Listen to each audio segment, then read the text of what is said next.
Yeah. We're on. Okay. Yes, there All we right. are. Good evening. Hallelujah. Good evening, everyone. It's Bishop Bonnie Radden, Senior Pastor of Refiners Fire Fellowship, West Coast Regional Bishop to the Fellowship of Affirming Ministries under the wonderful prelate Bishop Yvette Flunder, and my fiance, Miss Joyce Martin.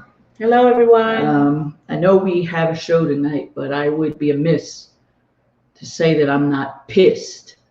Boy, that was pretty good, huh? You know that it must be a lot for me to say things like that. My heart is troubled. One of our sons tonight was supposed to be on the show.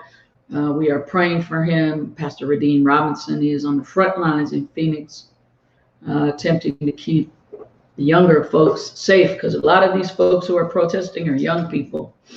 And so we're keeping him in prayer today.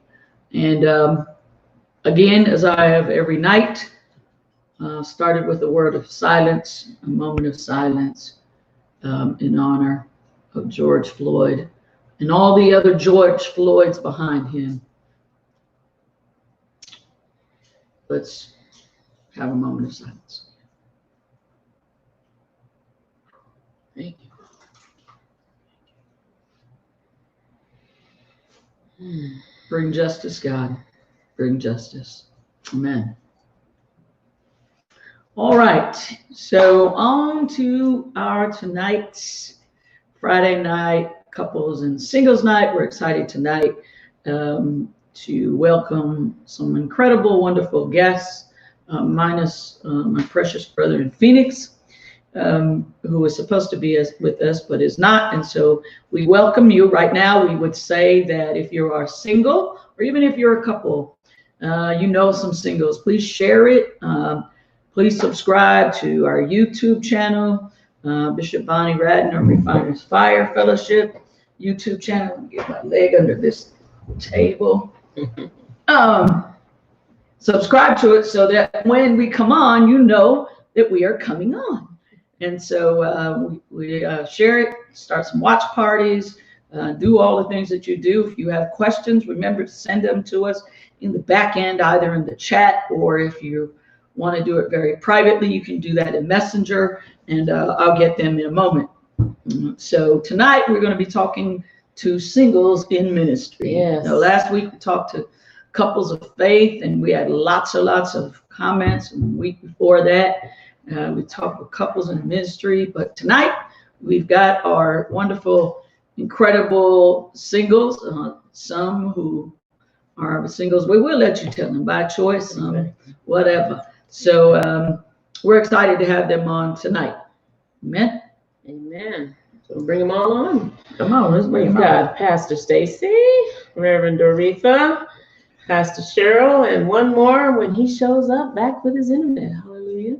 Pastor Jamel. He'll be on shortly. Amen. So we're gonna let everyone introduce themselves in just a moment, but we've asked one of the pastors with us from the Centers for Spiritual Living here in Las Vegas, Pastor Cheryl, to lead us in a word of prayer before we start. So Pastor Cheryl, can you pray with us? There we go. Yes, absolutely. It's my pleasure. I would just like to ask everyone on board to just take a deep breath and be here right now with each one of us. As I recognize God's Spirit, by whatever name you give it, I recognize that it is joy, and that it is love, and it certainly is peace. I know that this broadcast today is a blessing, not only to me, but to everyone listening. Thank you. I know that this broadcast is right on time as we share who and what we are, as we share our ministry, as we share our singlehood. I'm just grateful to be a part of this entire world, even at this time. And I recognize and I know that everyone that is not present is doing something wonderful, that moves them forward in their life, whether they're single or not. I know that there is some unrest going on, and I and everyone on this call put a light on that unrest and call it peace. Yes, God, yes, God, yes. I'm just grateful. I'm grateful for this opportunity. I'm grateful for each and every one of you. I'm grateful for this day. I'm grateful for it all. I release and I let it go. Thank you. And I let it be. And together we say amen, and so it is. Amen, so it is. And I'll share. First, before we get started, I want to say that we have a number of individuals who are with us tonight. And I want to just share with you that as the bishop on the West Coast of the Fellowship of Affirming Ministries, we have wonderful covenants with the individuals that are with us. Centers for Spiritual Living. I'm so excited, and I was always excited when, as I've shared before, that I first knew Dr. now, David Alexander, and was introduced into Dr. Ken Gordon. And then I introduced them actually when I was with Pastor Doretha in Sacramento. We all met there when we were in Sacramento a number of years ago for the West Coast Regional Leadership Conference that I was responsible for, and that Pastor Doretha, we needed a pastor to host it, so she did. We additionally have a covenant, a fellowship with MCC and their churches, as well as the United Church of Christ. So I'm excited to be on tonight with our brothers and sisters. And then, of course, Pastor Jermel is one of our TFAM pastors and one of our sons in the ministry, grateful, and also a United Church of Christ pastor as well. Got a rich, long heritage, as you will hear. Old soul. All right. Amen, amen. So what we're going to have you guys do tonight is one by one, introduce yourselves and your preferred pronoun. We want to also note that not every guest on the panel is LGBTQ, so that's why we're asking for their preferred pronoun. And we'd like you to describe your Sunday afternoon after preaching. What do you do? And another favorite tidbit, what is your favorite adult beverage? Let's start with Pastor Stacy. Yeah. Please tell us your name. I gotta unmute. I'm sorry. There we go. No problem. Takes a minute. Okay. So my name is co-pastor with Reverend Cheryl. Yeah, with Reverend Cheryl Bell at the Las Vegas Center for Spiritual Living. I am very honored to be here, and I'm thankful for having you, Bishop, and Miss Joyce having me on. So tell me the questions again. Your preferred pronoun. Preferred pronoun. She, her, and hers. She, her, and hers. All right. Yes. And what do you do on a Sunday afternoon after preaching? You say their favorite beverage. That's the third question. That's the third question. Oh. There's 3 parts. Well, the same thing. So my my favorite thing to do after Sunday service is to go to brunch. So normally Reverend Cheryl and I, who are roommates, strictly platonic, she's my sister in spirit and my best friend, and we will normally go hang out and just have some bubbles, meaning champagne or sparkling wine or Prosecco, something like that, at some nice place and just chill out. So that's that's my favorite thing after service. Wonderful, wonderful. Thank you. Pastor Anything Cheryl. Unmute. Can you hear me? There you go. After this, everybody stay on. Okay. I know. I got to get used to this. Can you hear me now? We do. Yes. Okay, awesome. I'm Reverend Cheryl Bell, co-senior minister at Las Vegas Center for Spiritual Living, along with my sister, Reverend Stacy Hilton. And what do I like to do? Well, she already told on us what we like to do. But since the lockdown, we actually have been. Our music director has been bringing us a bottle of bubbles every Sunday. Oh. So we actually, pardon? I said, all right, bubbles. I know, bubbles, champagne, Prosecco. And we close the office door and have a glass, or we take it home and have a glass. But we haven't actually been able to go to any restaurants, as you all probably know. Right. But that's usually what we do, and sometimes we have meetings right after, so it is a well-deserved glass. And what was the other question? I apologize. That's it. That's good. That was it? Oh, okay, cool. Thank you. And we're going to go by way of Sacramento next. You guys can stay unmuted if you like. I don't hear any background noise, so that's good. Hi, I'm Doretha. And what do I like to do she, her, and hers are my preferred pronouns. Although on some days after Sunday, I feel like a they. And okay, I know that's right. where I'm coming or going, Amen. And, Yes. my best Sundays are the Sundays during football season, because after church, I'm exhausted and I love to go just lay on the couch. I too like sparkling wine, and I lay there on the couch and watch a football game and just zone out, So that's my favorite thing to do after church on Sunday. Beautiful. Of course, right now I'm suffering, so no football, there's no sports, there's no place to go, so the couch is it. Yeah, I hear it's you. cozy though. Yeah, it is cozy. That it is. Pastor Jamel, talk to us. All righty. I'm sorry, you all. I had to get on another computer. But my name is Jamel Witherspoon, and I pastor Everett United Church of Christ in Everett, Washington, and I also pastor Liberation United Church of Christ in Seattle, Washington. After a Sunday, I want to see nobody. After I preached, I would actually wherever there is nobody. That's really And yes, and wherever there is darkness.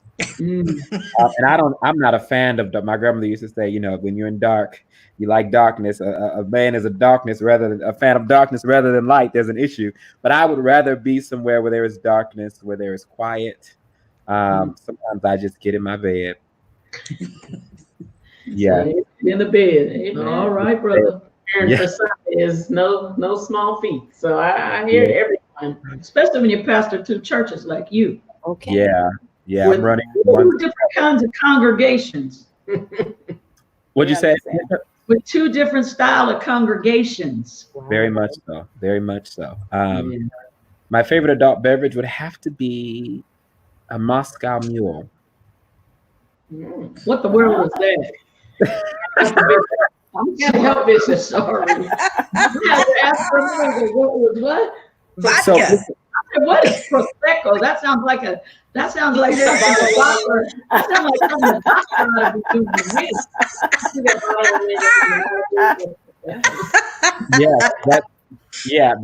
that is it's so I am not an avid alcohol drinker, so I stick to one or two. Right. So that I know what it is when I go in there. I already know what I want, so we don't have to ask any questions. And so I've learned that I like Moscow Mule. All right. So I'll order that, and I've learned that I like lemon drop martinis. So one of them.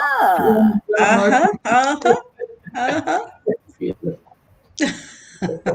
know what a lemon drop martini is only because Oprah had a show one time with lemon drop martini. And my friend was over and I had to make her a lemon drop martini, and so I had to learn. So I do know what a lemon drop martini is. I'm impressed. I don't know much about that side of the alcohol now. I don't know much about it. Because that thing you make. Yeah, I didn't really have an adult beverage that I ever drank before I met her. And when we went to Hawaii, I was like, well, Lord, these people are having these things and I'm just here. And what is it? I hate the taste of it, y'all. It tastes like cough medicine to me. I just can't stand any of it. So it's got to have some kind of something to it that just I don't taste no alcohol. I make them nice and tall too. So anyways, that's the only thing I drink is something she makes, and that's it. But that's very, when I was going through all these medical things, they ask you questions like, do you smoke? No. Do you drink? What is it we drink, baby? Maybe once or twice a year. They look at me like I lost my mind. But oh well. Okay, so coffee it is. Thank you for sharing your Cappuccino. introductions, and it's a nice opener so that people can, get a taste of your personalities and dispositions. So we prepared some questions based on your bios and resumes and who you are in the community, and we're going to start by way of CSL first. So either Pastor Cheryl or Pastor Stacy, since you co-pastor so well together, you can bounce off each other with these questions. Not a lot of people know about what CSL is, so we would like you to define, if you will, what is religious science and what are some of the principles of it. What does CSL stand for? What does CSL stand for? Go ahead. So either one of you can take that. Reverend Cheryl? Reverend Stacy? You start, I'll follow you up. Okay, CSL stands for Centers for Spiritual Living. And it became Centers for Spiritual Living. Actually, there was the United Church of Religious Science, and then there was Religious Science International merged in 2012 and became Centers for Spiritual Living. But they followed the same teaching of Dr. Ernest Holmes, who is the founder of Religious Science and the author of our text that we teach from, the Science of Mind textbook. And Stacey, you want to follow me up? The principles of what religious science is. Not a lot of people, maybe a lot of people worldwide. So, yeah. Science of Mind. I'm going to call it Science of Mind, which is the same thing as Centers for Spiritual Living. Really is based upon the fact that there's one power, one presence, one essence that I call God, spirit, divine intelligence, whatever you want to call it, and that essence, that spirit created each and every one of us. So similar to many faiths. And it also it created itself and loved itself so much, it created us. And it gave us the same capability to create that it creates from. So it uses law. Spirit is based upon, it's triune in nature. So spirit, soul, and body. And so the spirit is that love, that presence, that light, that power, that peace, that joy, any of those attributes. And it thinks itself into reality or form based upon this thing called law. And so the law is that which it's neutral. It is, it doesn't have an opinion. It just says yes. So I think that it is that I am happy, I am healthy, I am wealthy, and so therefore I am happy, healthy, and wealthy. And that's basically what Science of Mind teaches. So it is the science of spirit. So that's, yeah, you're welcome. What do you guys use instead of deacons and whatnot? You use licensed practitioners. How do you elevate? What does that mean as a licensed practitioner? Well, a licensed practitioner is, and Stacey is actually over our, she kind of is the leader of that group. They simply pray. They are what we call our prayer practitioners. They don't counsel. They are simply there to hold the light and hold each and every person that requests prayer or wants prayer.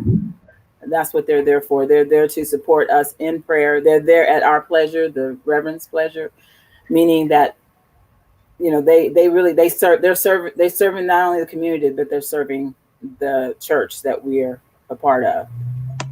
Right, sis? Yes, and it, I think the time that it takes to become a licensed practitioner is 3 years, Reverend Cheryl, is that correct? 3 years? Yeah, 4.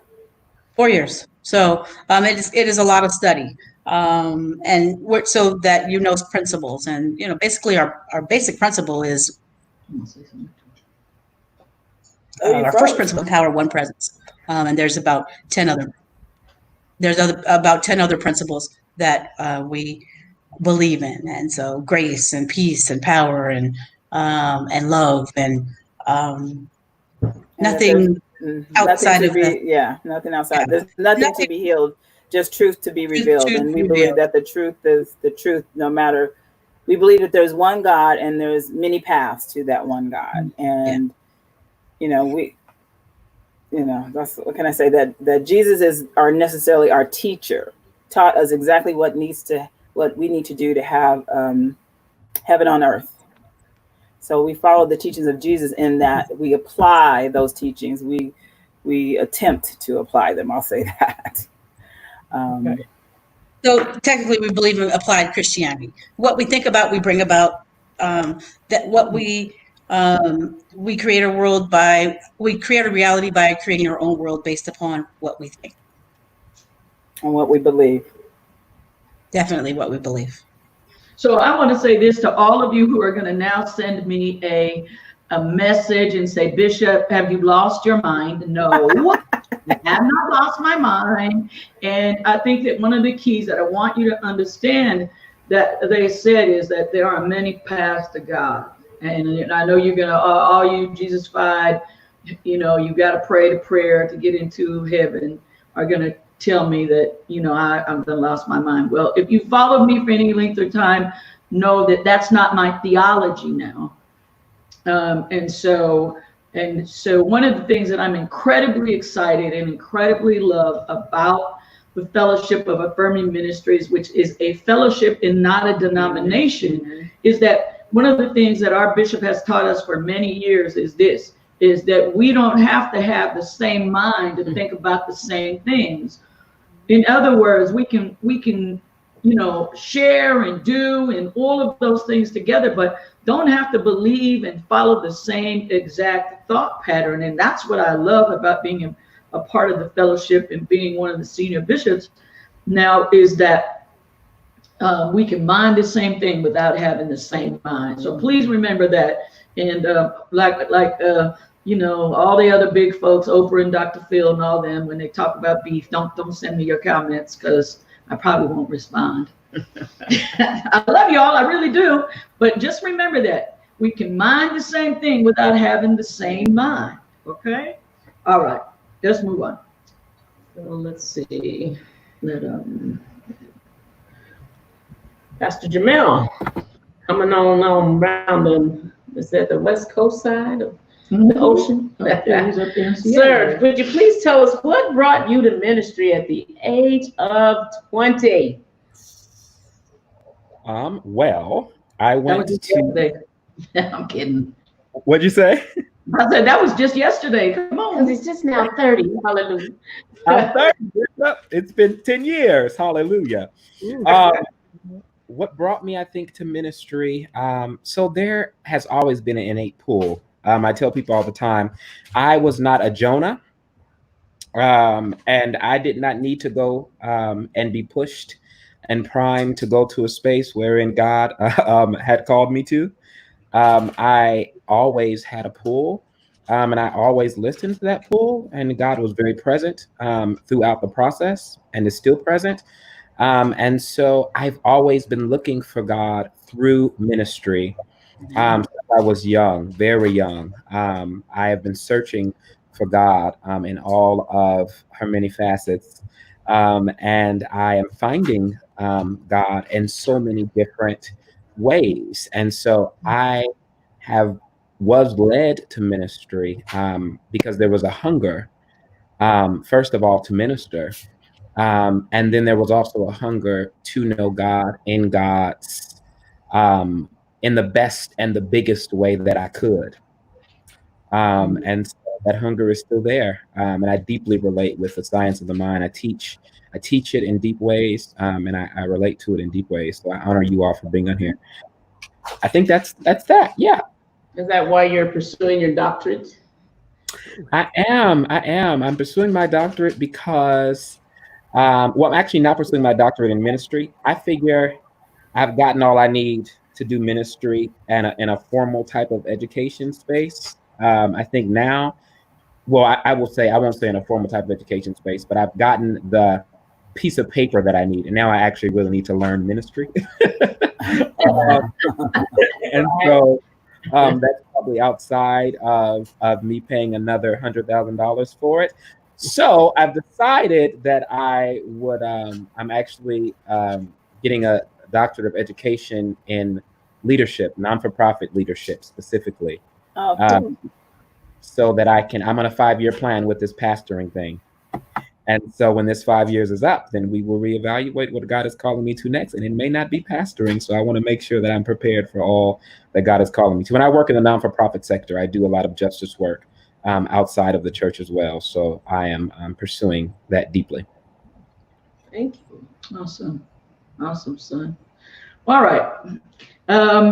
I first want to say this about this person. I felt a little emotional just a moment right there, but this person is probably one of my dearest friends, and God brought us together back when I said I was in, we used to do every other year in the fellowship leadership conferences. So each region did their own leadership conference. And I'll never forget, Bishop Plunder told me, I think you ought to do it in Sacramento in the summertime.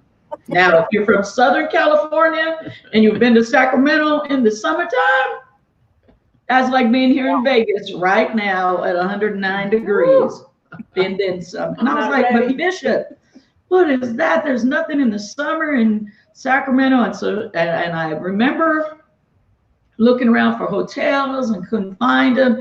And then she told me that I needed to get a pastor on the ground. And I was like, well, man, we don't have to teach him.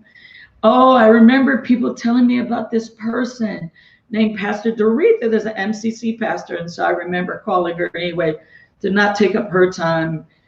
We connected at that time. And this is just a very precious person in my life, precious friend, precious colleague. Just so many things that I could say about her and the wonder of the human being that God has lent this earth to. But I wanted to say that first before she begins to introduce herself, because I'm sure she won't tell you all the things about herself, but she's a true and amazing gift to this earth. And I want to say that publicly and say that I love you as my sister so much. But anyway, Pastor Doretha, My sister-in-law. Pastor Doretha, right? Right. Yes.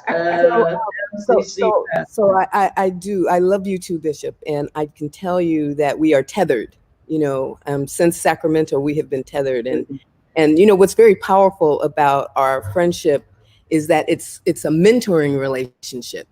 She is always mentoring me to the next level.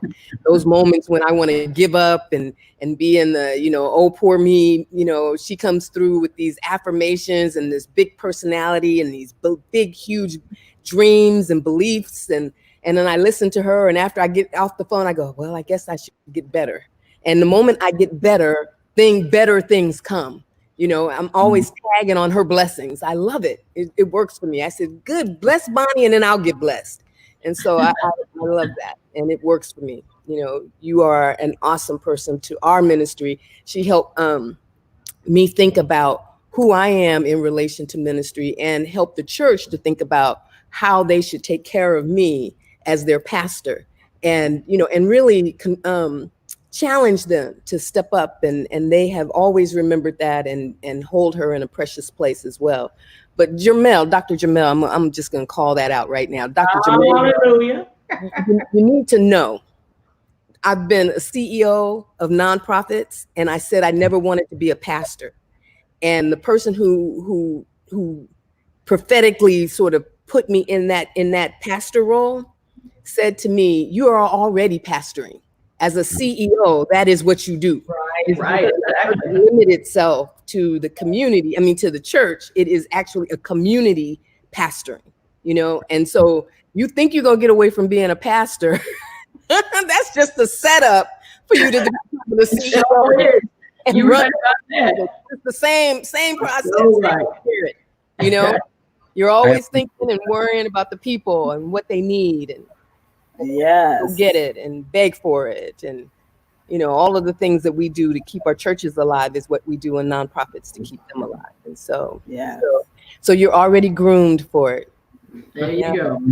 Thank you. I appreciate So, that. Pastor Doretha, tell them a little bit about yourself, how you started pastoring MCC, but more importantly, I want you to share with people about your mental health career as so many things, program director, president, CEO, all the things, some of the projects that we worked on. Just share a few of those things with us, because it would be as long as my house is, and back and then back. So, yeah. I've been fortunate to be in alignment with what God has wanted from me since the age of 5. I love the question that you asked about, asked Jermel about why at the age of 20 would he go into ministry. And I could understand that, because at the age of 5, I was sitting on the mourner's bench in some revival. The only person sitting on the mourning bench at the revival. The minister said, "Who wants to be saved?" And I raised my hand. I could hear my mother going, and then they said, "Let her come on down. Let her come on down." And I walked down this lonely aisle, in the midst of people, and sat on the front row. And that pastor preached to me. And at the age of 5, I was crying and tears running, and I wanted to be saved. I wanted to do what God called me to do. And I think that was the beginning of the seed that God planted in my life to then move in a place that is, I'm going to say, outside the tradition of regular church. I was born and raised Baptist in South Central Los Angeles.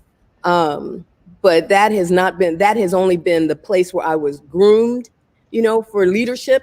It's the place where my parents were, in leadership in the church. And so I was the secretary of the Sunday school and had to, do all of these public speaking kinds of things. I was the kid that when they needed to have some diversity, they'd make me be the Asian kid,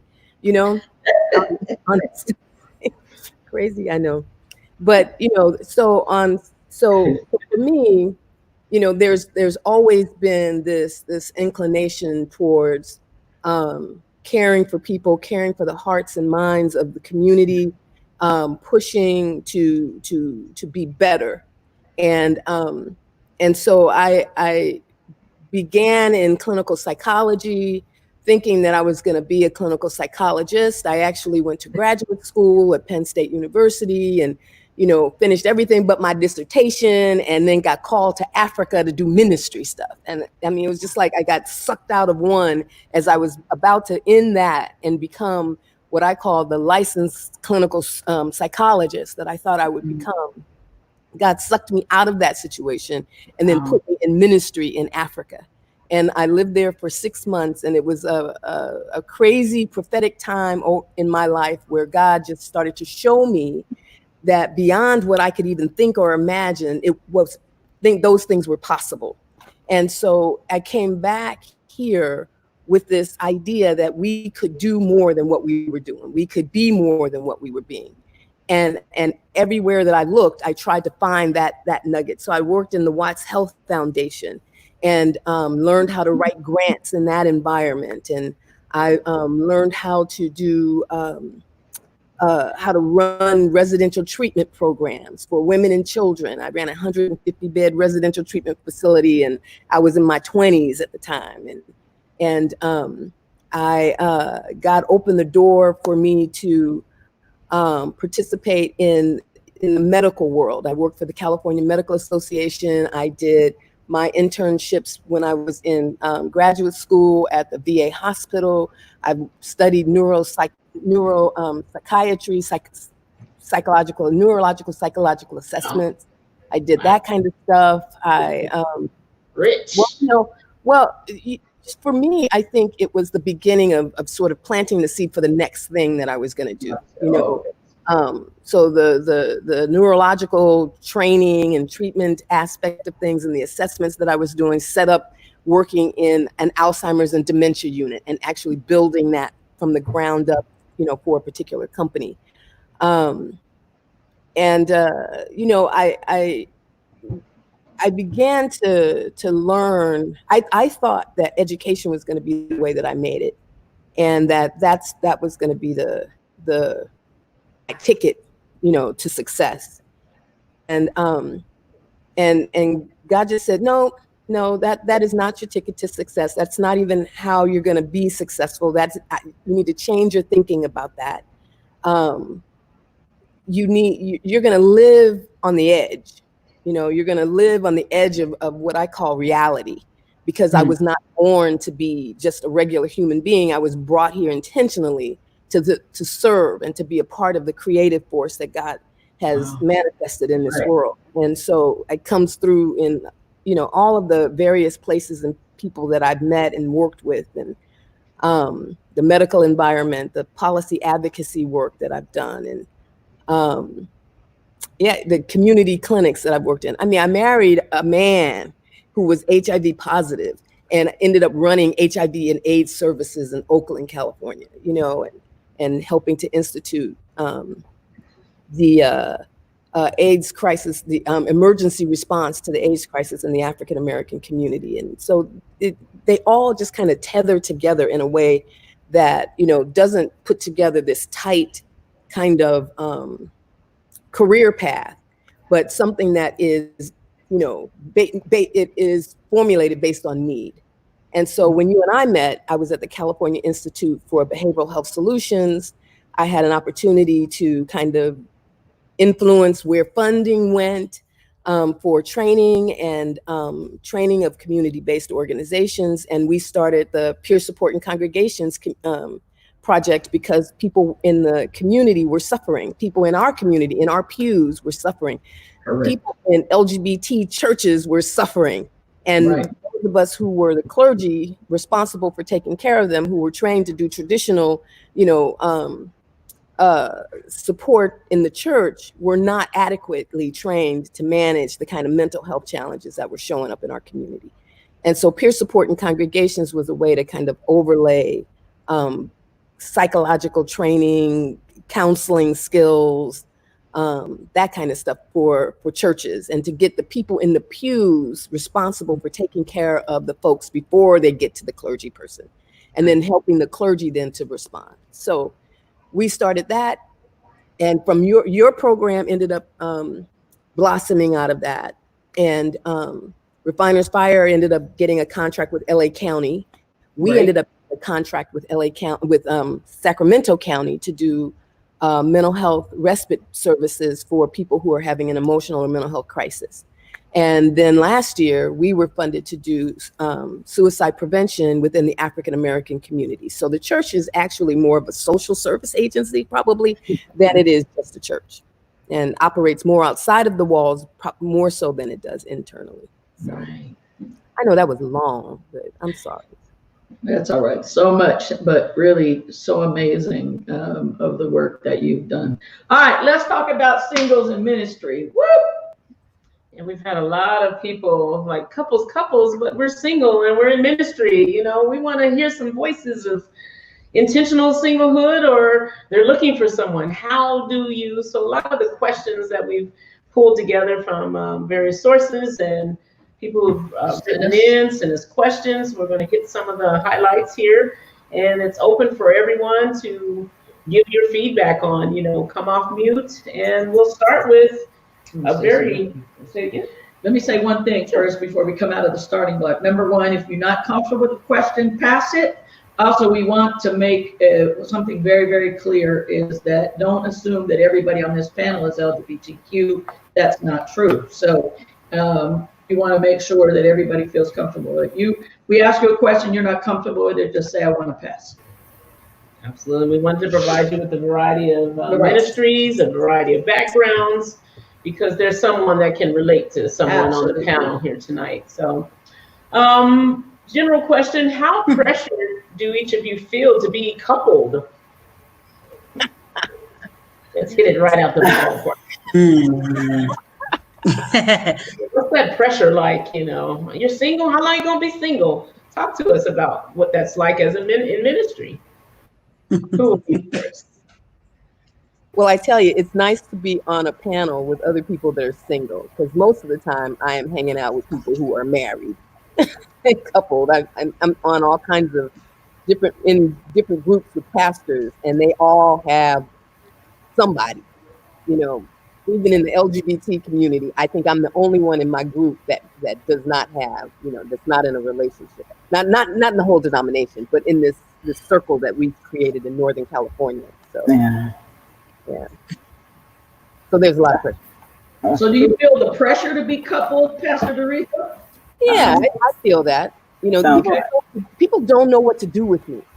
You know, when they invite me to things, they don't know what. Do you bring somebody? Go get somebody to bring with you.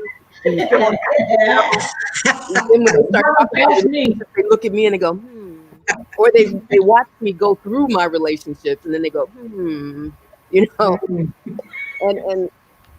and sometimes it's a mark about, you know, some people think it's if you're not in a relationship, then there's something either wrong with you or you don't have you haven't met God's, you know, you're not in alignment with God's will for your life just yet. You know? So it's someone else have another perspective? That's funny.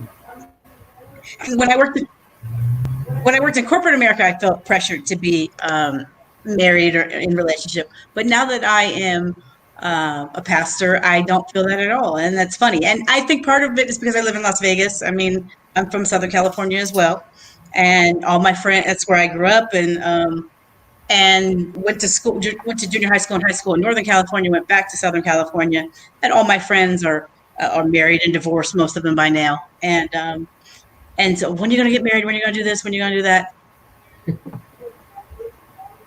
And it was my calling card. It was not, I'm not one to feel lonely. I've always felt that God presence and God essence. It's like, as long as I got God, I'm good.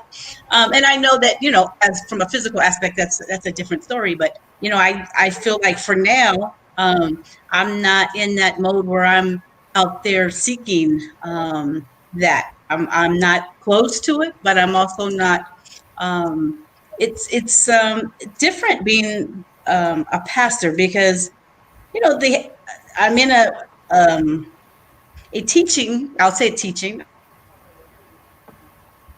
I won't call it a religion sign. It's a philosophy that's a lot different than, you know, most brothers that they're not used to that. And they're like, wait a minute, hold on. I don't know what you're talking about. And so it's not traditional Christian and it is very different. And I mean, and there's subtle differences and there's some real big differences. And so define that is, would be extraordinary. And so it's not that I'm close to it. It's just, I haven't found that. And in the meantime, I'm just doing my thing. Just being me. Good for you, honey. Good for you. Beautiful. So what do you guys do when your members in your congregation try to set you up? or do they? Exactly. Yeah, I think being young, I kind of serve a couple of different spaces in some of my congregants' life, especially the older, my mother's, because I am automatically their son or grandson, right? Yeah. I am automatically, I was raised with older people, so I have an allegiance and I have a pulling towards older people that get me to myself and randomly give people my information. And remember, you played who? I just hand it out. Is that what you're saying? What's happening here? But yeah, they are, you know, I mean, and I don't think it's a pressure. I think that it is so when I left, I grew up Church of God in Christ and I'm deeply, my family is deeply Church of God in Christ in the area that I live in. Actually, I tell people I pastor a church. One of my churches is probably 5 miles of probably 5 or 6 of my family's churches, where my families are pastoring there. And I kind of probably teach almost the opposite. So it's very interesting. And when I first left my home church, or not left, I'm sorry, when I first told my pastor, who was my family member, that God had called me to pastor, one of the first things my uncle said to me was, "It's going to be really hard for you to pastor without a wife." Now, I mean, he was prophetic because that's not what I was looking for. But nevertheless, Um, um, um, and that stayed with me. And I think now, however, we are espoused. I think it's something to be said, even to the question earlier when you said, "What do you do after church?" I am exhausted. I am over it. I don't want to be around anyone, and I want to be around someone. And so the reality of it is, as I'm trying to keep some integrity in my own space, and as I'm trying to, hold a certain standard, that oftentimes in the spaces where I frequent, that standard isn't always there. And it's not a good or a bad thing. It's just different. I still have a lot of kind of older school mentality ways as it pertains to how you should be with people as a pastor. And so, that sometimes puts a big damper on my dating relationship and my dating, the ways in which I date. So yeah, there's pressure from outward, and there's pressure, I think, inward. Okay.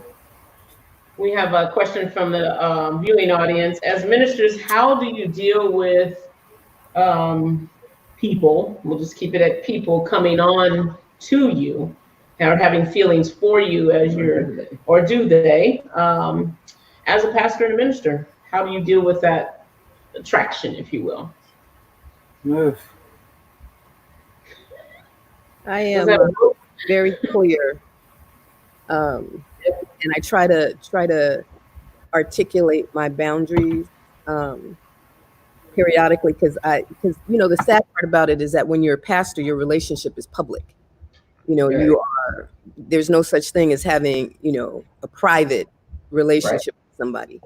And so when you break up and all of those things, it is, everybody knows. The moment the person stops coming to church, the moment the person stops accepting other people's phone calls, or they come to church and they act out and all of those kinds of things, all of that's in public. And so for me, I let people know that I don't date people in the church. I don't date people who are associated to the things that I do for ministry.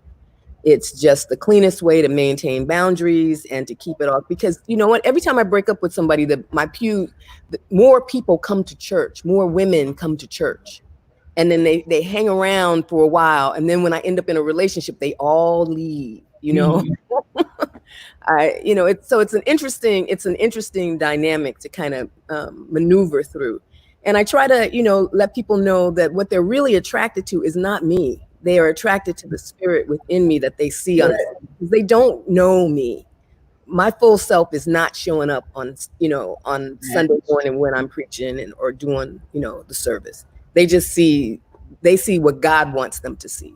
And it's more so for them and for their healing than it is necessarily for us as a couple to get together.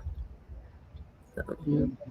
I just wanted to add something to what you said. Most folks know that I was married for almost 30 years and then single for a number of years. And one of the things that and even myself, but even, of course, I had the opportunity, but what Pastor Doretha said about it, she doesn't date folks that attend her church. It's very clean. It's probably the healthiest thing. I want to say this as a bishop over pastors that you could ever do. Yeah, because I can't even begin to tell you how many people I'm trying to clean up messes afterwards, because it just creates messes. If it doesn't work out, it's usually messy. Somebody usually has to leave. They're not happy about that. It usually doesn't work well. And I just tell folks, unless folks are incredibly mature, which sometimes is not true, it's just healthier. There's plenty of fish in the sea, boo-boo. So you don't have to look in your own congregation. So if you're single and you're in ministry, a pastor, it's just best to look outside of there and get yourself involved in some things where you can be. And I get that it's difficult, but God will do it if you want to. Yeah, I find it sometimes when I maybe some months back, I would bring, when I first started pastoring, actually, my church in Everett, there was a lady in my congregation who I would bring, people would come with me, some of my friends, and she said, Pastor, I see you've been bringing, people to church, and I informed her that actually what she thought was happening wasn't happening, and if indeed I was dating someone, she would know nothing about it. And I was very clear that first of all, it's absolutely none of your business, and second of all, my business will not be displayed in this space like that until we are good and clear. I'm talking about a couple years and clear. And so I think that for me, it's very, even, especially in the era of social media. I have people that are, and I'm not a person that says you can't come in my inbox and, speak to me in my inbox, but I actually need to know. I am offended when people reach out to me for one thing and then all along knew that it was for something else. If you'd like prayer, let me pray for you. If you would like to do other things, then you should actually be very upfront with me from the beginning, because I will block you. Because I am very passionate about prayer, and I'm very passionate about my working within my ministry, within my not just with all of my ministries, whether it be church, whether it be work, however. I'm very passionate about those things, and I'm very passionate about my love life. If I had one, I'm sure I would be. And so, yeah, it's very, and also like Reverend Doretha said, I'm actually crazy. You didn't say that, Reverend, but but I know. Crazy. You actually don't know the depths of me, Right. and I give you what I want you to have, because I'm very intentional about everything you get.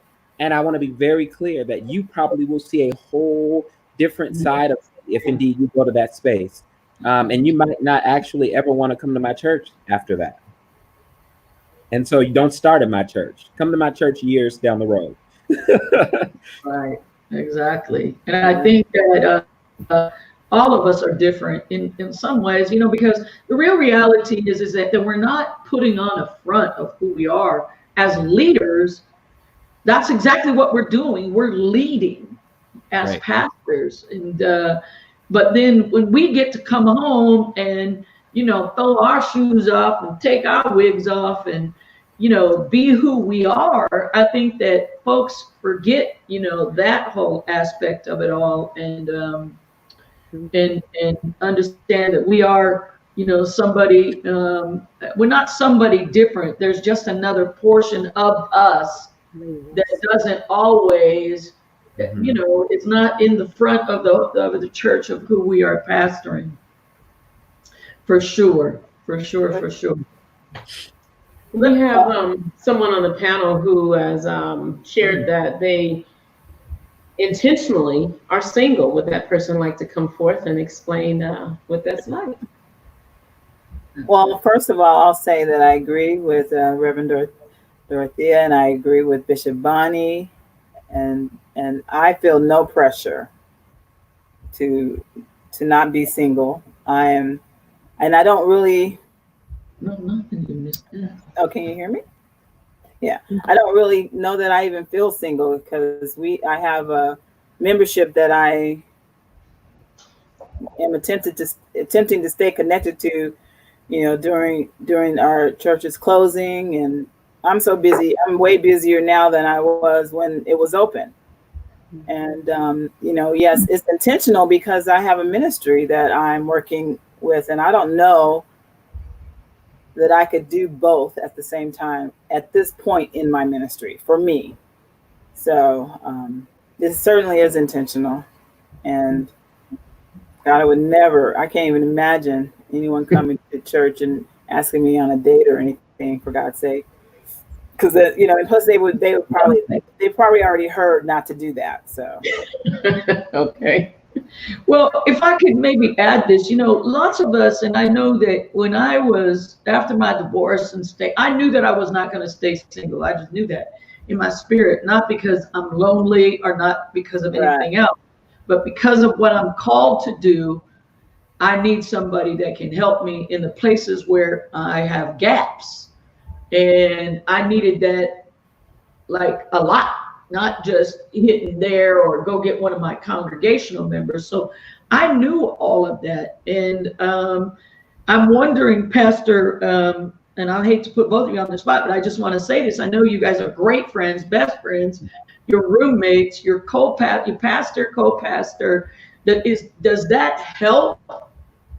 Because you guys do have the balances of each other. I've watched you guys, you operate so amazingly together in ministry as sisters.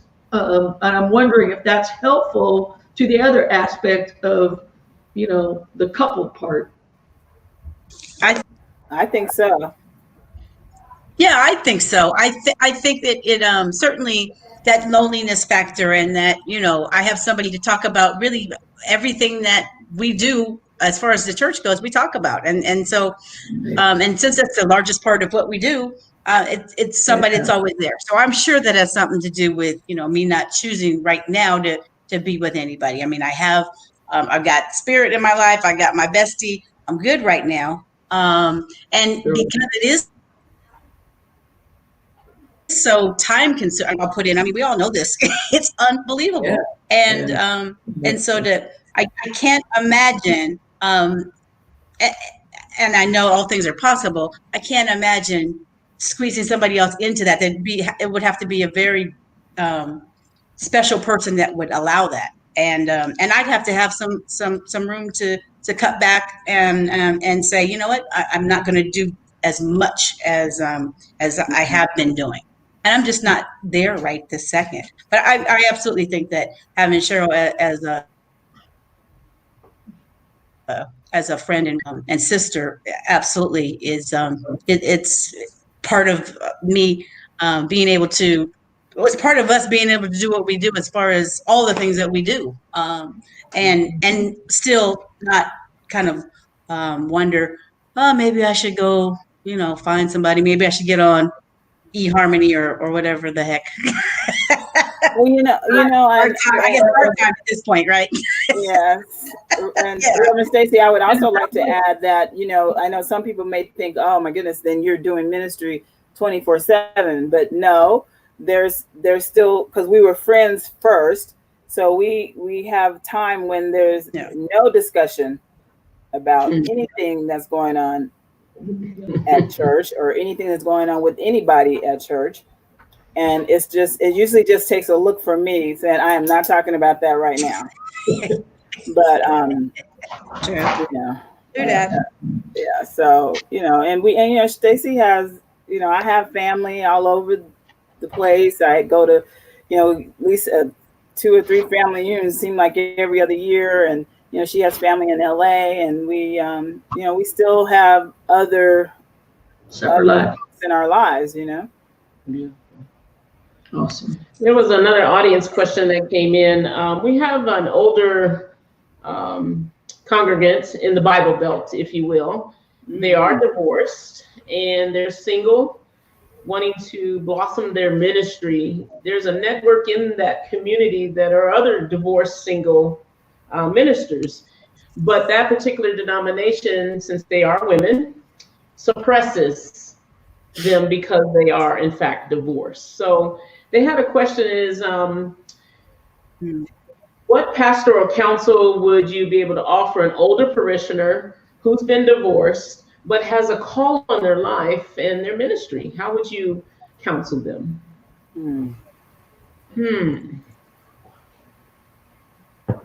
They were built for the ride. This is their calling. What you got a target population. You know who they are. You've gone through their experiences. You've felt their pain. That is who you should be ministering to. That's where you start. bring them together somehow or another on Zoom for right now. I don't know what's going on in your part of the world and whether or not you are able to, if you're mandated to social distance or not, but bring them together. Bring together those people that who are all going through the same issues. Bring them together from a safe place to talk about what's happening. And I've been kicked out of churches before and denominations, and you get over it. And at this age, you almost don't care. And so, because I'm next month I'll be 60. So I'm like, and I think that when it comes to ministry, age doesn't matter.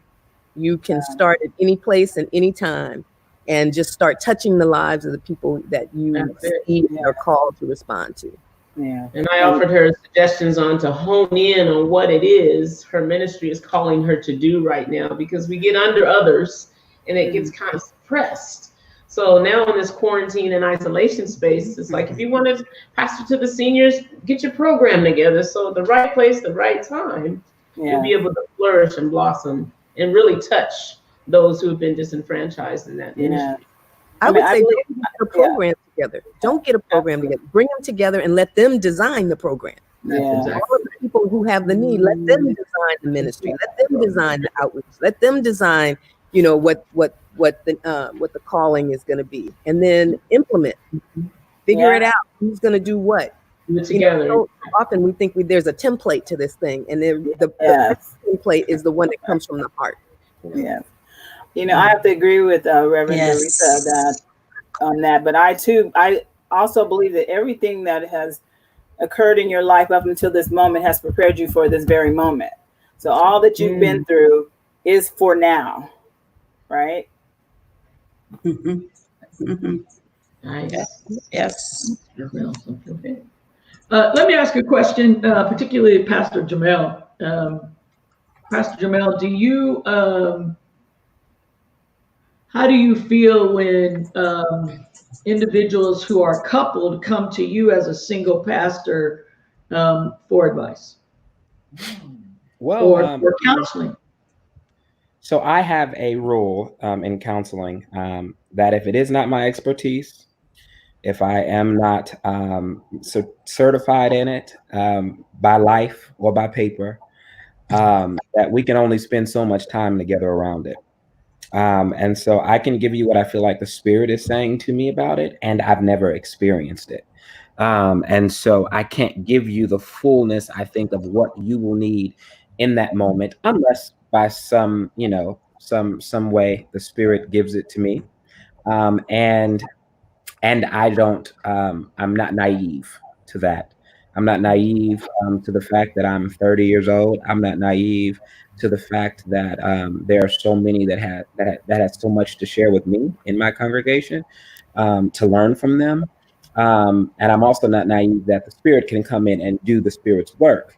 And there needs to be a lasting, if we're talking about a lasting being with each other, that will encourage you in whatever it is that you need to be encouraged in as it pertains to your experiences, then I'm going to give you what I have, and then I'm going to tell you I don't have any more, and then I'm going to give you resources that have what it is that you might need. Awesome. I think that we have a lot of folks watching us as well, and they started watching us more so because they're a single person and they want to be coupled. They don't know how to get coupled. They don't know what to do. I'm wondering what you all as pastors might share with them. I know what I would say. What might you share with them? Because it's a time when lots of folks don't know how not to be lonely, and I think that if you can speak to that first, then the other might take care of itself. Hope you all understand what I'm saying. I've experienced, I think, I can't speak for everybody, and it seems like, the folks that we have in here have been deeply introspective and done some good work. But I will say a lot of the pastors that I encounter are some of the most loneliest people in the world. And so I don't know if as a pastor, me giving you advice on how to not be lonely is the best, and that I would have the best advice. But I do know, and I think that one thing that is present amongst all of us is that indeed the Spirit can't do some things, but the Spirit can be a comfort. And I think that there is a way in which the Spirit comforts us, even in our singleness, comforts us into a new space of being as we are growing into what God has next for us. And so I would say, grab hold to the Spirit that is a comforter, and do your work, because this is not for the faint at heart.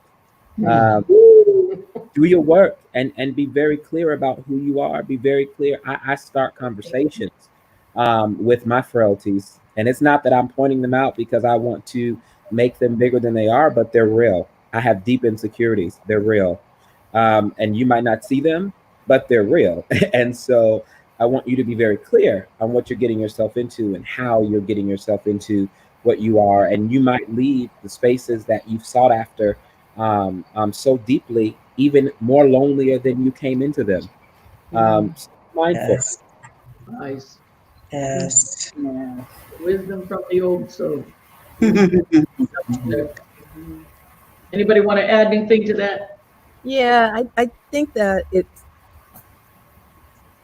I think what Dr. Jamel was saying was that we really do need to know who we are and live in that space first, and be able to value what comes to what's in you already. You have to.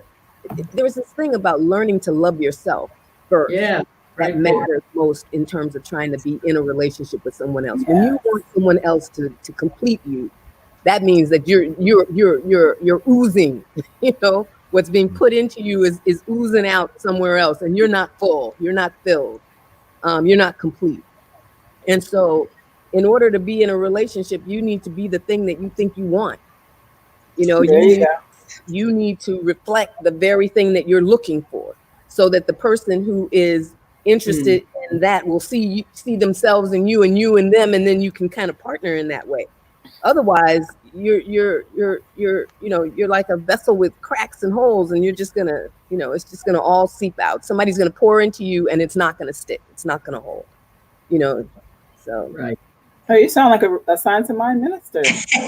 Yeah. If you only knew, I'm very close. Truth is truth, right? She's right close to it. I love that. Right. You do her. I mean, you don't attract. Opposites don't attract. You attract to you who you are, and so you've got to do your own work, as Pastor or Dr. Jamel said. You attract. I mean, you've got to do your own work and develop a relationship with Spirit. And so, as you feel comfortable with that, then you go out and then you write your list of what do I want, and get to know yourself, and then you will attract exactly that which you say that you want. Yes, more. Be specific. Be specific. Very specific. Let me ask this question, because I knew this was going to be lurking on the edge, and I was going to ask it and try to answer it to get you by it. But here's the question of it all, and I'll say it the way it's read. I'll probably tell you the way I wanted to say it, but it says this. Let's get down to it. What about the physical side of life? We're quarantined now, but how do you deal with the healthy, natural desire for physical companionship? No eunuchs here on this panel, right?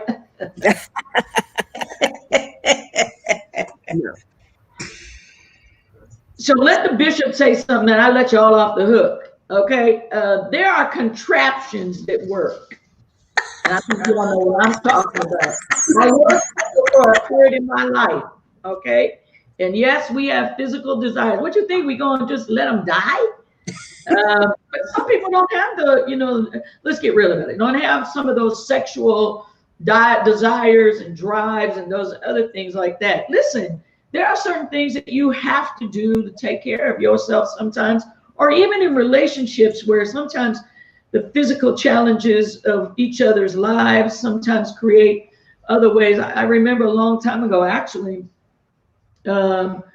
when HIV was big and I was really working a lot, and we used to just teach people that a lot of sexual intimacy doesn't have to be the way that everybody thinks that it has to be. So I want to say to you, the person that asked it, which I know you all in ministry, is that you're absolutely right. But I think that you know how I was probably going to answer that, and that was exactly how I answered it. Now I want to take the pressure off of you all first to say it didn't matter, you know. And part of my ministry too is the other women in the community is like, even if you're coupled or not coupled, intimacy is intimacy, physical intimacy is lacking, leaning, learning. You still got to take care of you. So you give yourself permission. You know, we all have different appetites, different levels. So it's on you guys now. What you gonna say? I'm much more liberal about that than I used to be. When I was young, I used to say, oh, you had to be in a relationship, you had to be married, you had to, you know, be monogamous and all of that. And I don't say those things anymore. I say, you know what, maybe you should just go with the flow, you know, but put aside your expectations. So if there's a need that you have and Spirit brings you into the presence of someone who can meet the need in the moment, then that's what you go with. But understand that it is for the moment. It may not be for the lifetime. It may not be for an extended run. It could just really be to help satisfy what you need in the moment. Right. And it's okay to have needs because we got them. And being in a relationship, you know, you just need to say being in a relationship doesn't mean you're having sex. It doesn't mean that you're getting satisfied, you know. Say that right there. Right. You know, that is not that's not the guarantee in the relationship. It is certainly something that helps the relationship grow and stay healthy, but on some level, depending on what, you know, what's happening. But it depends. It really depends. And so, you know, so you have to learn again, you know, more about what your needs are and what you want and how you want it. And you have to be willing to kind of put yourself in an environment where you can actually attract that thing into your life in the time that you need it. And then be okay with the fact that it may not be safe, you know, be safe. Right. Be safe. But at the same time, you know, understand, you know, that what you're responding to in the moment is some internal desire that's not being met, and you are looking for a way to satisfy that. So. Very good. Good answer. Anyone else care to enlighten? Amen. Enlighten the audience. Amen. I got an amen corner. Amen. Amen. Reverend Dorothy. Sorry. Amen. And so it is. That's it. Let me ask this question. You know, because, and I'm going to tell you why I'm not going to let us keep going down that road, because I know exactly why oftentimes everybody wants to find out what somebody's sexual pleasure is or what that's something I believe oftentimes is personal. And as Pastor Doretha said, you know, some of you, I know you're in that space. Well, you know, if you're not in a relationship, you a sinner, you whatever. Well, you know, I'm grateful for this, that it's not one size fits all. Yes. And I'm grateful for that, especially in the fellowship of Affirming Ministries.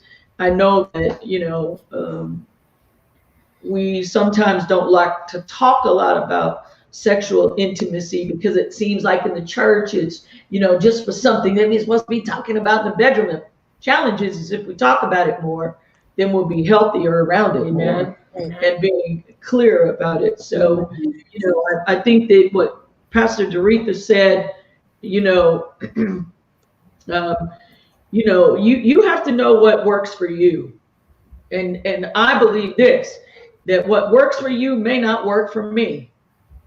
Right. And when I said what I said, was the reason why I said that is because the position that I hold as a bishop. There's a whole different other thing. So I have to be concerned about some things over here. Now, that didn't mean that I didn't have sexual pleasures or sexual desires. It just meant that there were certain things that I had in my life that I had to put first. That part I had to take care of in other ways. So with all of that And Bishop, our presiding prelate, a couple of weeks ago on a Wednesday, actually spoke very candidly off of an audience question. And if you go back and listen to it, she's the head of the TFAM, and she said it right there. There are health issues, work schedules, many challenges. You know, you may have to be creative in sharing your time with yourself or with someone else. So it was very poignant and prominent. It was good to hear from the head of the TFAM movement about sexual intimacy, if you will, physical intimacy, personal intimacy, coupled or not. But again, as Pastor Doretha said, be safe. Be safe. So important. So important right now. Really, something like now. Tell us some of your hobbies as a single minister. What do you like to do outside of Sunday afternoon chilling besides the football? Hobbies. Or things you like to do. Things you like to do. Shopping. Who's an Amazon person? Oh, I have a shopping. Shopping is therapeutic. I like to shop. I like to shop. Shopping is therapeutic. And so that, you get me on a down day, put me in a mall, I'm good. You know, in the mall, all right. But I enjoy music, and so I love live concerts. You know, and I will spend my money going great distances to see people in a live format.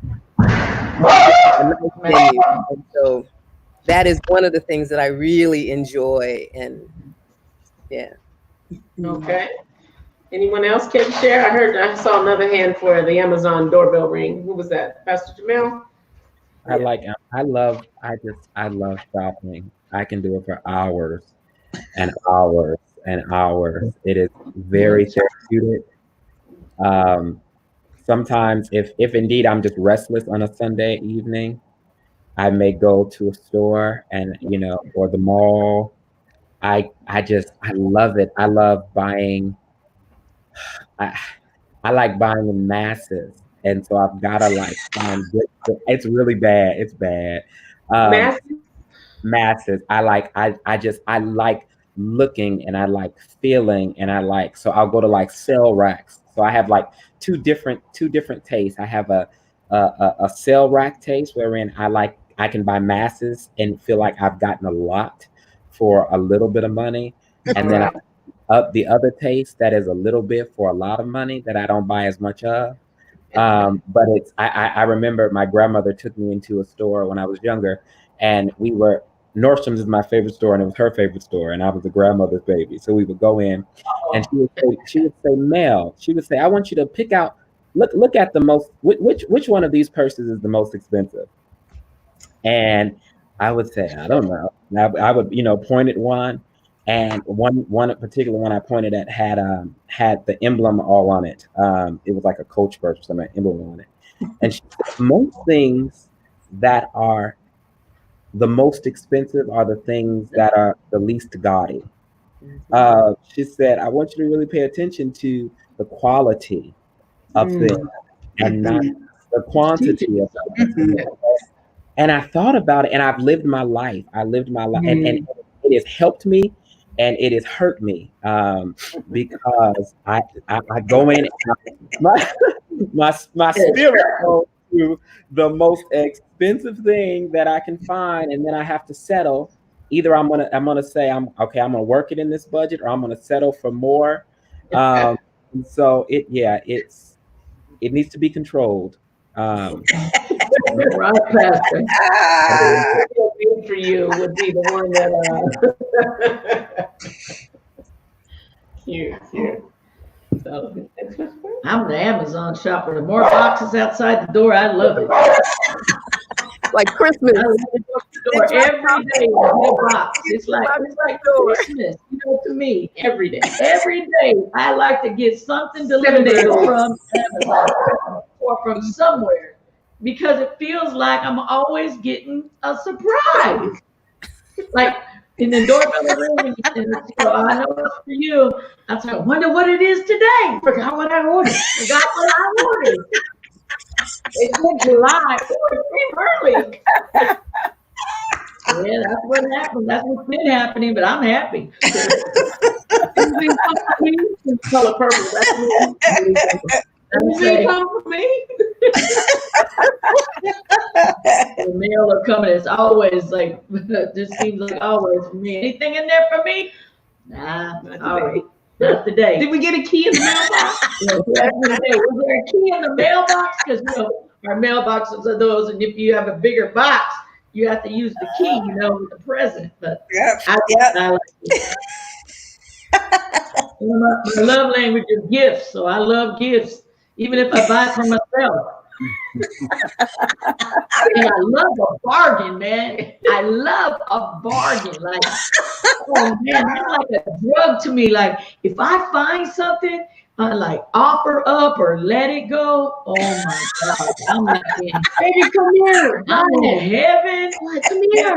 My last office, I beat that thing out. People loved it, loved the colors, loved all the furniture. But what I love the most is say, you know how much I only spent that? That's what I like. There you go. There you go. There you go. I'm one of those kind of people. Yeah. Tell us one of the things that you do for self-care. How do you take care of yourself? What do you make sure that your tank is full? Because so often you have to pour that tank out. We have to pour it out. So what do you do for self-care? It's funny the pause that happens. We forget about it. Like she said, we're giving, and not only that self-care, but I want to add this: as pastors, senior pastors, how do you feel your spiritual life? Because we give out, but what are you doing? What do you do so that spiritual part comes into you? What do you do? Prayer, meditation. Yeah. Prayer, meditation, contemplation. Yeah. I get massages and I get my feet done and my nails done. Yes. And then I recently come into the understanding of facials. And so that has helped me a great deal. And, what I found is that I think I like being touched. And so those are the legal places where you can go to, Well, they're opening those up here on the 4th, I think. Really, I was in a Korean spa where, have you ever been in a Korean spa? No? Mm-hmm. Where everybody's naked. Okay, so that was my first challenge. I said, I gotta be naked in front of everybody. And they're all, and there's wet parts and dry parts, and you can go, and then there's heat in some places. But the body scrub, they literally laid you on a bed and poured warm water over you and scrubbed your body down. I was my body down, and I was like in heaven. I said, "Oh my God, Wow. this is the next best thing to being there, right?" So those are the things that I do to take care of myself, to decompose, to decompress, and those are safe spaces for me because they're very private spaces, and I usually don't do them in groups, with other people. I do them by myself. I make my appointment, I disappear, and then I reemerge with my hair all crazy, looking all relaxed, like I done got high somewhere. And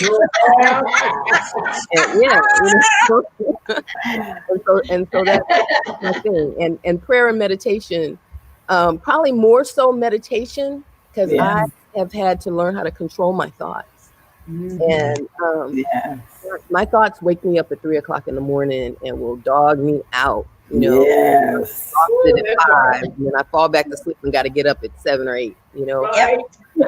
So meditating, having something that plays in my head, or that I say my affirmations, and that repeat to me who I am and reminds me of my purpose and what I'm capable of, is the thing that I have to have. And then, of course, rubbing elbows with, my bishops and my buddies. And, I run in a crew of people who are very spiritual and insightful. And so they speak into my life when I open up about what's going on. Now, most of the time I'm a little quiet, but when they know, they speak to me. And you know what? I have also found that God speaks to me through people that I just never would have expected, you know, and I just go, whoa, that came out of left field. I normally wouldn't have even thought of that person as somebody who would counsel me, you know, and God has something profound, you know, and wakes me up and says, you know, get yourself together. Protein. Amen,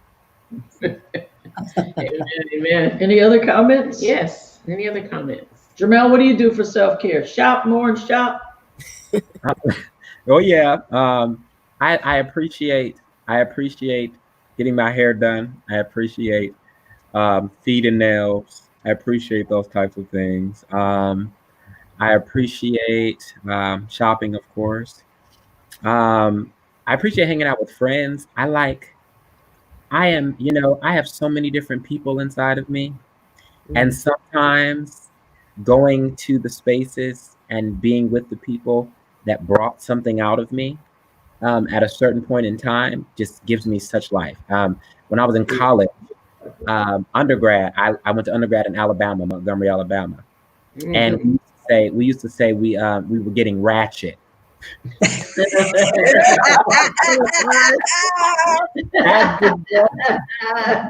As this boy from Seattle, they were like, you don't. So I mean, I loved the culture. I loved the speaking. I loved the ratchetness. I loved the hair, nails, and I loved everything that they did. And I would just, now all of a sudden I call my friends from undergrad and we'll get on something and I can be as ratchet as I want to be. I don't have to speak. Yes. I'm just like, oh, child. I can be just all that God has called me to be. And I love that. I love that. I like karaoke. I like spending time with good people.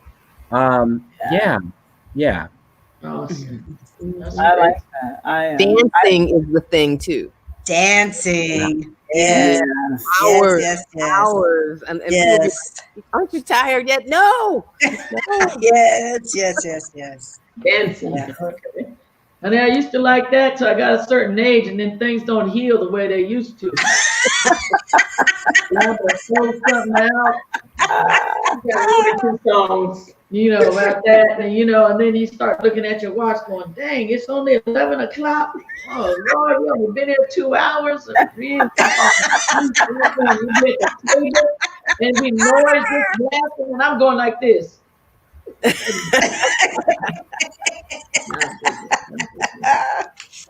I miss pedicures, and I get where I like to stir, and when I say that, that means like baking. So I've been baking and taking things to church every week for just our small group that's there, filming, and every week. What's your favorite thing to bake? Oh, I don't think I have a favorite thing, as long as I can stir it. As long as you can stir it. All right. I mean, I bake cookies and cakes, but I don't know that I have a favorite thing. She's an excellent baker. And, I don't give her a lot of credit, but she is an excellent baker. Now, did you want me to get it out of the house? Excellent. Yeah. I'm a big foodie, so I like to go to dinner. I like getting my nails done. I like getting my eyebrows done. I love music and I love to dance. And I was ratchet way before ratchet was. So I would call my friend in LA or go to LA and it game on, or go hang out in a little a CD party people and nobody knows Pastor Stacy, and I'm just sitting there and people watching and just having a good time, enjoying people. I mean, I like to just be with people sometimes, and not necessarily like-minded. I mean, and they're, you're going to attract who you are. Like I just said that you're going to attract who you are. So I always meet interesting people wherever I go and have a lovely conversation. And then wine table, my hobby is my second or third job, however you count it, is I pour wine as one of my I do wine demos. So at Total Wine, and so that's always a good way to meet people and just have fun. And what's that title again? You call it sommelier. I'm not sommelier, You'll do but I am definitely a wine enthusiast. So, and I get paid for it too, and so I get to take the leftovers home. So I often have 4 and 5 extra bottles, and so I enjoy that. I enjoy nice things. I'm not a shopper necessarily, but I do like to buy things. So, I like to buy stuff. Red or white?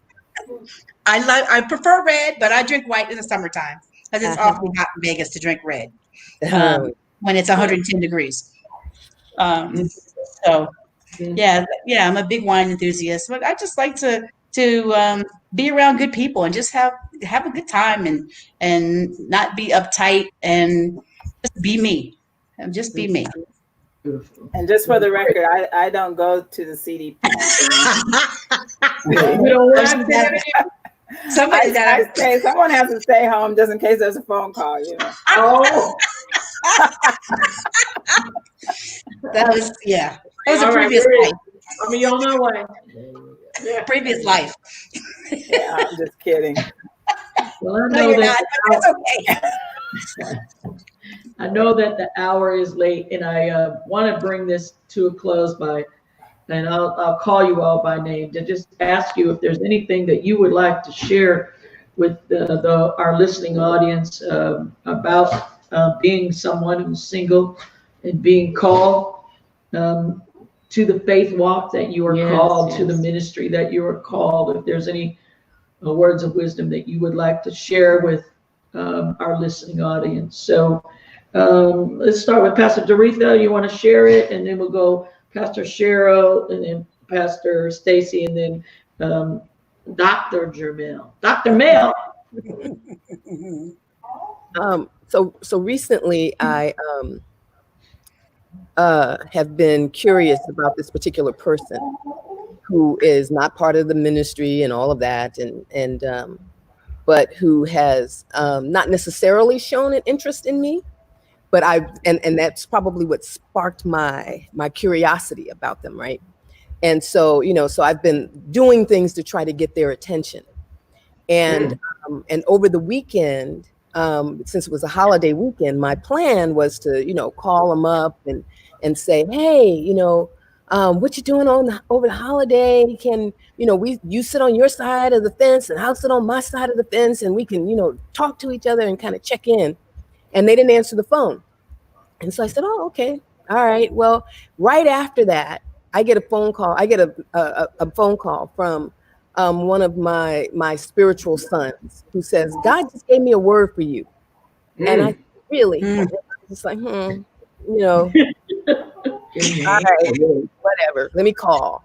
So I call him, and he says to me, God wants you to know that, God understands where you are in your heart right now and what you need. But you need to know that people need to be, that you operate in this, what did he say, sacred space, and that whoever comes into your life has to be able to match and live in that sacred space with you. I don't know what's going on with you. I don't know what you're doing or where you're doing it, but I want you to know that God understands where you are and what you need, and God is listening to you, but you need to understand who you are and where you are going, and that the compatibility of the person that you're looking at has to be matched what God has in store for you. Yes. And I got off the phone. I said, well, I guess I ain't playing in that anymore. Powerful. Right on time. Thank you, Pastor Doretha. Pastor Cheryl, anything you want to share? Just that, thank you for inviting me to this arena, and just to tell people that, if you have a problem being with you, that might be a problem. Because if you can learn to love yourself and to be with yourself, truly with yourself from the inside out, then I know that you won't have a problem finding whatever it is you want in your life, the love of your life, a vocation, a ministry, whatever it is. So I encourage everyone to to look within and just learn to love you first. Powerful. Pastor Stacy? Yeah, I've gone through lots of relationships, and I think right now for me, being single is the best decision that I could make for me. And if I were to make another choice, I would make sure that it's got to be authentic, and it's got to be aligned with me, with that which I'm called to do, which is to be a pastor right now. And so that alignment and that authenticity are what I'm always striving for. And so as long as I'm aligned and authentic, I don't have any fear of being with somebody else or with me. And that's good enough most days. Most days it's good enough. So I'm happy with that. Thank you. Dr. Pastor Mel, as you're never gonna live it down, son.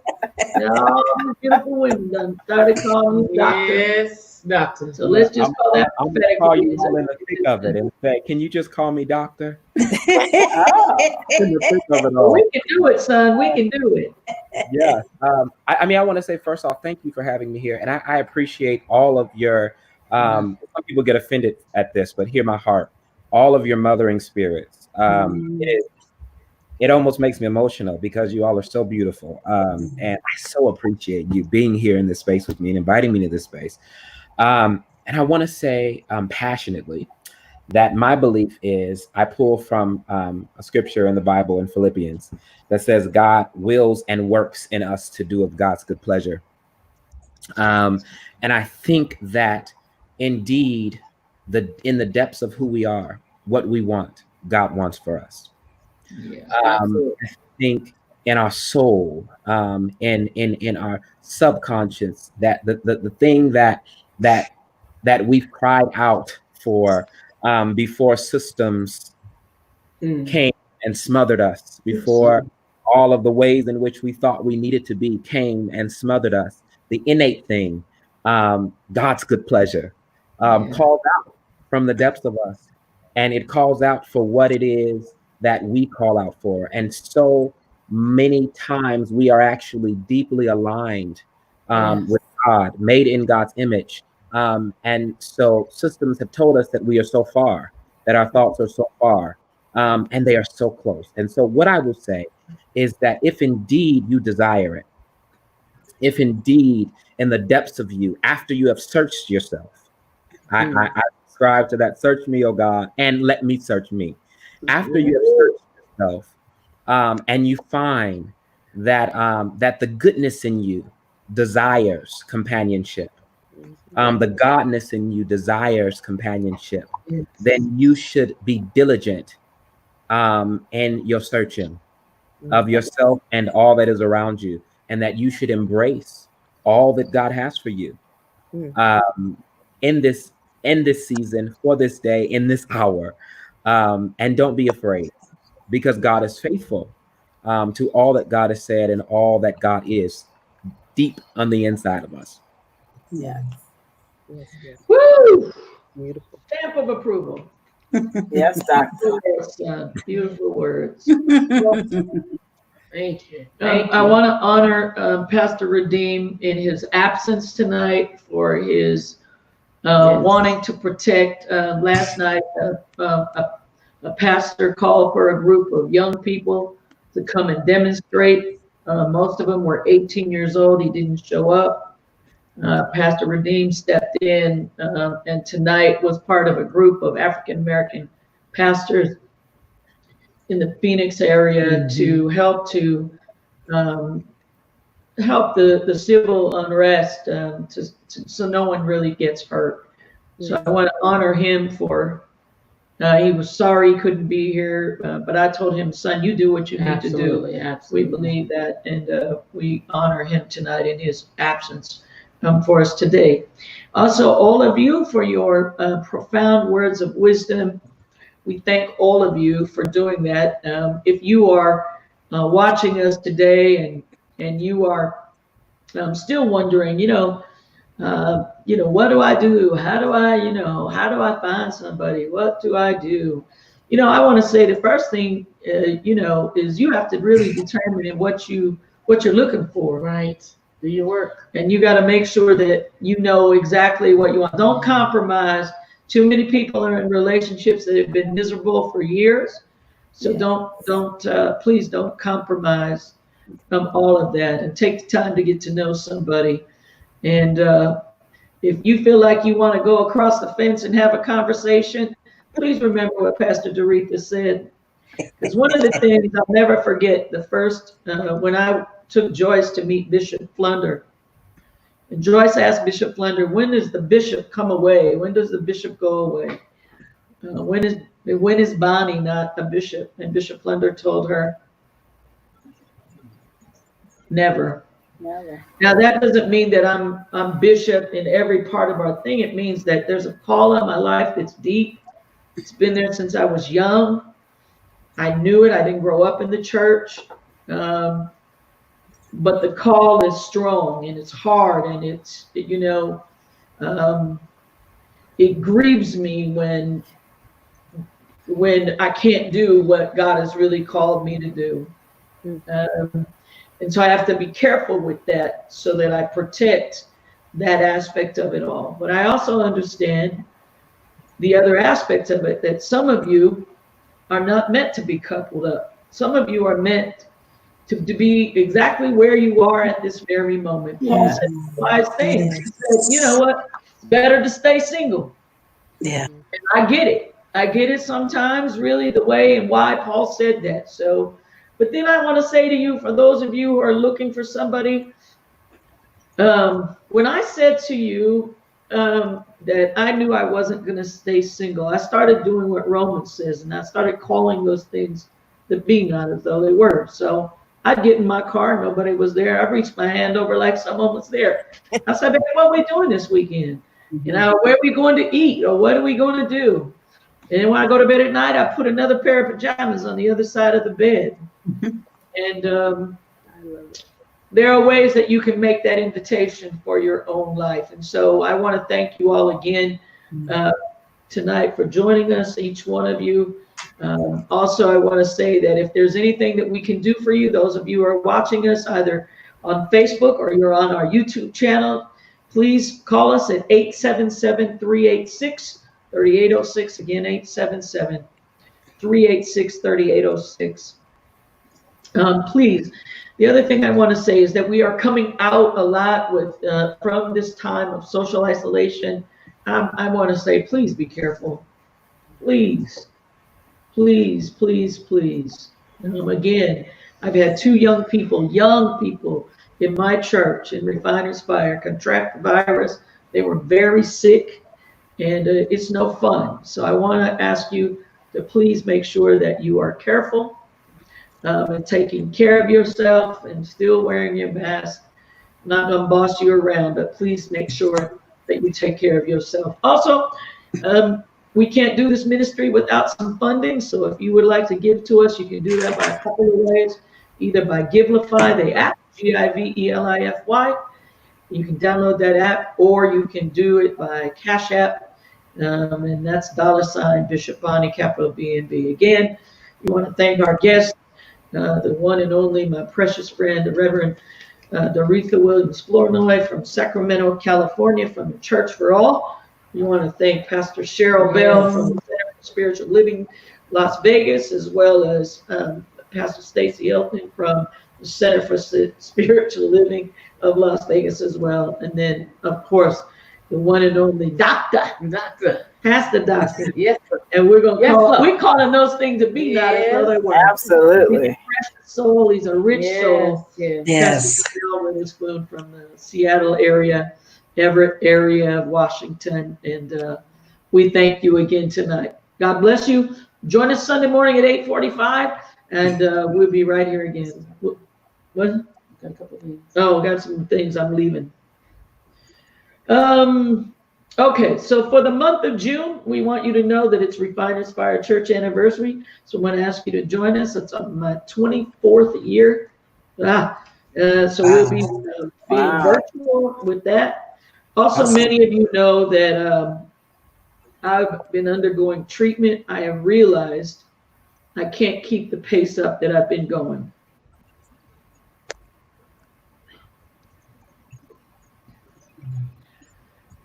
So for the month of June, while we're going through treatment, we're only going to come live on Thursday nights.